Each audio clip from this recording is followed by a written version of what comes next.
अस्सलाम वालेकुम नाजरीन, मैं हूँ मियाँ असगर सलीमी और आप देख रहे हैं एक्सप्रेस न्यूज़। नाजरीन, गिलगित बल्तिस्तान का शुमार न सिर्फ पाकिस्तान बल्कि दुनिया भर के खूबसूरत तरीन इलाकों में होता है। यहाँ की सकाफ़त भी पूरी दुनिया में पहचानी जाती है। यहाँ के जो लोग हैं, यहाँ का जो रहन सहन है, वो भी अपनी पहचान आप रखता है। और सबसे जो बड़ी बात है कि यहाँ पर जो शरह ख्वानगी है वो पूरे पाकिस्तान में सबसे ज़्यादा है। इस वक्त हमारे साथ वहीद अब्बास मौजूद हैं। वहीद अब्बास ने लाहौर आर्ट कौंसिल अलहमरा में एक खूबसूरत गिलगित बल्तिस्तान के हवाले से एक कल्चरल प्रोग्राम का भी इनेकाद किया है, जिसमें पूरे पाकिस्तान से जो गिलगित बल्तिस्तान के जो लोग मौजूद हैं यहाँ पर आए हुए हैं और भरपूर तरीके से इसको एंजॉय कर रहे हैं, अपनी जो सकाफ़त है उसको देख रहे हैं, रक़्स भी पेश किया जा रहा है। तो जो वहीद अब्बास है, ना सिर्फ इन्होंने इस प्रोग्राम को ऑर्गेनाइज़ किया है बल्कि ये गवर्नमेंट कॉलेज यूनिवर्सिटी के होनहार स्टूडेंट भी हैं, बीएस फाइनल ईयर के स्टूडेंट हैं। और आज हमें बताएंगे कि गिलगित बल्तिस्तान की सकाफ़त क्या है, लोग वहाँ पे कैसे रहते हैं, वहाँ पे जो रहने सहने का तरीक़ाकार क्या है और इसके अलावा यहाँ की जो सकाफ़त है वो क्या है। वहीद अब्बास, आपका बहुत शुक्रिया, आपने हमें टाइम दिया। जी, अस्सलाम वालेकुम जी, मेरा नाम वहीद अब्बास है और मैं जी बिरावियंस हमने ये इसको प्रोग्राम को जो इवेंट है इसको हमने अरेंज किया हुआ है। बेसिकली हम गिलगित बल्तिस्तान के स्टूडेंट जो जीसी में पढ़ रहे हैं, हमने जो है ना अलहमरा आर्ट कौंसिल के साथ कोलैबोरेशन से हमने ये प्रोग्राम इनेकाद किया हुआ है। इसका बेसिक मकसद गिलगित बल्तिस्तान की तारीख़ को उसमें इस दौर में जो है ना वहाँ पे जो पीक चल रही है टूरिज़म के हवाले से, हिस्ट्री के हवाले से और कल्चर के हवाले से हम चीज़ें बता सकते हैं। एक चीज़ मैं आपको यहाँ पे बताना चाहूँगा, कल्चर में हमारी सिर्फ लिबास या वाइट टोपी पहनना या शलवार कमीज़ पहनना नहीं है। हमारे कल्चर का अदब है, हमारे कल्चर अंदर हमारा घर का इन्वायरमेंट है, हमारे वहाँ पे मेहमान नवाजी है, हमारे वहाँ पे जो आपस में बहन भाइयों के फैमिली के अंदर अम्मी अबू किस तरह के रिश्ते हैं, रिश्तेदारों के साथ किस तरह के रिश्ते हैं, ये सारे हमारे कल्चर में आती है। हमारी ज़ुबान हमारे कल्चर में आती है, ठीक है, हमारी तारीख़ हमारी शिनाख्त हमारे कल्चर के अंदर शामिल होती है। इस तरह से कल्चर के अंदर बहुत सारी चीज़ें, लेकिन हम यहाँ पे बेसिकली जो चीज़ें हम प्रेजेंट कर रहे हैं वो हम एक तो ये चीज़ हम कल्चरल लैंग्वेजेस को प्रमोट करेंगे। बहुत ज़्यादा डाइवर्सिटी है गिलगित बल्तिस्तान में, हर 30 किलोमीटर बाद नई लैंग्वेज है, हर 30 किलोमीटर बाद नया लिबास है, नई डिफरेंट चीज़ें हैं। इसी वजह से हमने वहाँ पे जितने भी डिस्ट्रिक्ट्स थे, हमने उन डिस्ट्रिक्ट्स के जो लिबास है, तारीखी लिबास है जो हमारे आबा अजदाद पहनते थे, उसको हम यहाँ पे रिप्रेजेंट करेंगे। और साथ जी भी रावियंस, गिलगित बल्तिस्तान के जो रावियंस हैं जो जीसी में पढ़ रहे हैं, उन्होंने वहाँ पे न सिर्फ हमने जो फ़नकार गिलगित बल्तिस्तान से बुलाए बल्कि हमारे बच्चे भी यहाँ पे स्किट के तौर पर परफॉर्म कर रहे हैं, होस्टिंग इधर परफॉर्म कर रहे हैं। इससे मुख्तलिफ एक्टिविटीज़, मोनोलॉग हो गया, आपके लूज टॉक्स हो गई, ये सारे हमारे बच्चे परफॉर्म कर रहे हैं। अच्छा वहीद अब्बास, आप ये बताएं कि जो गिलगित बल्तिस्तान है वहाँ पे शादियाँ कैसी होती हैं?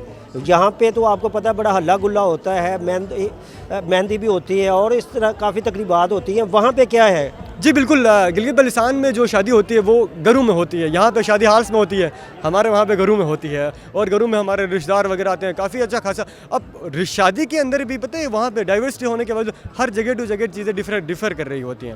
मतलब 25-30 किलोमीटर बाद कोई और का निज़ाम से डिफरेंट होगा, लिबास डिफरेंट होगी, शादी के पुराने रवायात हैं वो थोड़े से डिफरेंट होंगे, लेकिन ये हमारी खूबसूरती है, यही हमारी ताकत है और ये हमारी शनाख्त है। अच्छा, शादी ब्याह जब होते हैं वहाँ पे कोई रक़्स भी होता है? रक़्स भी होता है, मुख्तलिफ है। कुछ इलाकों में नात ख्वानी वगैरह भी होती है, मनकबत पढ़ाए जाते हैं। कुछ शादियों में जो है ना रक़्स होता है। देसी हरीफ यहाँ पे हमारे जो मेहमान आए गिलगित बल्तिस्तान से, फ़नकार हमारे पास मौजूद थे, वो भी अपना जो है ना म्यूजिशियंस आए हैं, वो अपना वो जो म्यूज़िक है वो अपनी वो परफॉर्मेंस देंगे यहाँ पे।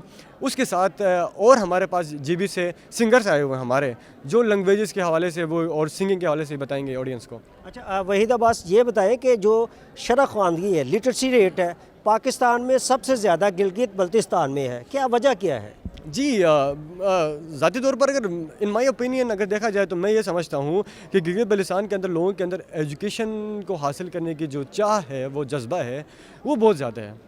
हर घर में, हर जो है ना उसमें देखे वहाँ पे पाकिस्तान के मुख्तलिफ शहरों से जब हम कंपेयर करते हैं, मुख्तलिफ सूबों से कंपेयर करते हैं, हर हवाले से गिलगित बल्तिस्तान बेहतर है।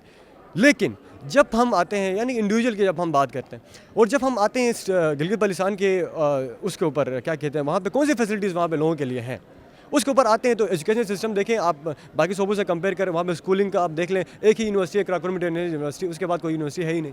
उसके बावजूद स्कूल्स कम हैं, कॉलेजेस कम हैं, उसके बावजूद वहाँ पे जो है ना लिटरेसी रेट सबसे हाईएस्ट है पाकिस्तान में। इसका मतलब ये होता है उन लोगों के अंदर, यानी कि हमारे अंदर जो है ना पढ़ाई को लेके, स्टडीज़ को लेके, फ्यूचर के हवाले से हमारे अंदर, हमारे लोगों के अंदर, हमारे स्टूडेंट्स के अंदर ये जज्बा है। अच्छा, आप ये बताएं वहाँ पे जो रक्स के जो इलाकाई जो प्रोग्राम होते हैं, कल्चर के प्रोग्राम होते हैं, जैसा वो तलवारबाजी का है, वो रक्स है, वो थोड़ा सा बताएंगे उनको क्या नाम देते हैं और क्या क्या कौन कौन से जो इंस्ट्रूमेंट है वो इस्तेमाल होते हैं? अच्छा, हमारे पास जो म्यूजिशंस आएंगे वो रुबाब बजाएंगे, ढोल, हम देसी हरीब कहते हैं। हरीब होता है हमारा, जब भी हम सेलिब्रेट करते हैं हम हरीब कहते हैं। उसमें यहाँ पे म्यूजिशंस आएंगे, आप देख लेंगे मुख्तलिफ इंस्ट्रूमेंट्स है, रुबाब हो गया, तबला हो गया, ढोल जो होगी, हम सुर नहीं कहते हैं, पियानो जो होती है हमारी थोड़ी सी डिफरेंट होती है आम पियानो से, ठीक है, उसको बजाएंगे, उस पर डांस करेंगे। उसमें कोई लिरिक्स नहीं होंगी, एक ट्यून होगी जिस पे लोग डांस करेंगे, ठीक है, जो डिफरेंट वो जो है ना ग्रुप्स आके, उसके साथ हमारे पास जो सिंगर्स आएंगे वो फिर गा लेंगे। तो ये सिलसिला ऐसे शुरू होगा। वही अब्बास, आपका बहुत शुक्रिया, आपने हमें टाइम दिया। जी नाजरीन, क्रिकेट में ज़हीर अब्बास का बड़ा नाम था, एशियन ब्रेडमैन के नाम से मशहूर थे, लेकिन वहीद अब्बास कल्चर का इन्होंने बेड़ा उठाया हुआ है। एजुकेशन में भी ये बढ़ चढ़ कर हिस्सा ले रहे हैं और एक बड़ी शानदार तकरीब इन्होंने अलहमरा आर्ट कौंसल में सजाई है। तो मैं समझता हूँ कि जो गिलगित बल्तिस्तान की हर चीज़ ही अनोखी है, निराली है, देखने के काबिल है। जी, आपने प्रोग्राम जो गिलगित बल्तिस्तान के हवाले से अलहमरा में जारी है वो आपने देखा है, तो क्या कहेंगे इस प्रोग्राम के हवाले से, क्या क्या चीज़ें आपने देखी हैं? क्या बेसिकली जो हम गिलगित के लोग यहाँ इस इवेंट को अटेंड करने आए हैं, तो हमें बहुत ही खुशी महसूस हो रही है कि हम उस इलाके की वो चीज़ें जो मिस करते हैं वो आज एक इवेंट के थ्रू हम उसको चेरिश कर रहे हैं यहाँ पर। तो हमें ये इवेंट देखकर इसकी खूबसूरती, इसका म्यूज़िक जो हम बहुत मिस करते हैं, वहाँ का मकामी जो म्यूज़िक है, आज ये सारा बैंड यहाँ आया हुआ है, हम इनको सुन रहे हैं, तो हमें बहुत अच्छा और अपनायत महसूस हो रही है कि हम एक दूर शहर में बैठ के भी अपने कल्चर को देख रहे हैं, उसको महसूस कर रहे हैं, उसको एंजॉय कर रहे हैं। और ये जो बच्चों ने यहाँ प्रोग्राम्स किए हैं, डिफरेंट स्किट्स की हैं और मोनोलॉग्स वगैरह इन्होंने जो परफॉर्मेंसेस की हैं, इनके थ्रू वो अक्कासी कर रहे हैं हमारे कल्चर की। और ये चीज़ हमारे लिए बहुत ही, हम प्राउड फील करते हैं इस चीज़ को यहाँ आके कि हमारे कल्चर को प्रमोट किया जा रहा है और यहाँ के लोग खुशी से हमें एक्सेप्ट करके इस चीज़ को देख रहे हैं और अपनी शमूलियत यहाँ पर हमें दिखा रहे हैं। अच्छा, कौन कौन से प्रोग्राम हुए हैं, उनको आप अपनी इलाकाई ज़बानों में क्या क्या नाम देते हैं? जो फनकारों की जो परफॉर्मेंस है, तलवारबाजी का मुजाहरा है और इस तरह के जो रक्स वगैरह, वो ज़रा कुछ बताएंगे आप? हमारा तो मेजर जो होता है वो लोकल डांस होता है और हमारी मुख्तलिफ़ ज़बानें हैं गिलगित बल्तिस्तान की, तो हर ज़बान में हम अलग अलग से गाने गाते हैं। हमारे जो इंस्ट्रूमेंट्स होते हैं, ढोल होता है और रुबाब होता है, अच्छा सितार होता है, हमारे वहाँ ये मेजर इंस्ट्रूमेंट्स जो बजाए जाते हैं। यहाँ पे गिटार वगैरह भी बजाई जाती है। वहाँ के जो लोकल जो चीज़ें हैं, जिन इंस्ट्रूमेंट्स आते हैं, उनमें एक सितार आपका जो है बिल्कुल लोकल इंस्ट्रूमेंट जो वहाँ बहुत ज़्यादा मौसीकी के लिए इस्तेमाल होता है, पुरानी मौसीकी के लिए भी। और ढोल जो है वो बहुत ज़्यादा वहाँ शादी ब्याह होते हैं तो वहाँ पे ये चीज़ें बजाई जाती हैं। उसके अलावा लैंग्वेजेस डिफरेंट है, तो जो यहाँ पे प्रोग्राम है इसमें भी आपको डिफरेंट लैंग्वेजेस में डिफरेंट सॉन्ग्स के थ्रू डिफरेंट डांसेस आपको नज़र आएंगे। जैसे तलवार डांस है, ये हुंजा का कल्चर है, तो डिफरेंट डिस्ट्रिक्ट की डिफरेंट चीज़ों का आपको दिखाया जाएगा और दिखाया जा रहा है इस वक्त। अच्छा, आप ये बताएं, अभी आपने शादी की बात की है, शादी कैसी होती है, कौन कौन सी तकरीबात होती हैं और आया कि लव मैरिज का भी कॉन्सेप्ट है वहाँ पे? जी बिल्कुल, शादी की ये है कि यहाँ के मुनासिबत से वहाँ की शादियाँ डिफरेंट होती हैं, वहाँ के बहुत लोकल कस्टम्स हैं। तो जो मेजर चीज़ें हैं, निकाह वाला जो होता है वो सारा सेम ही है।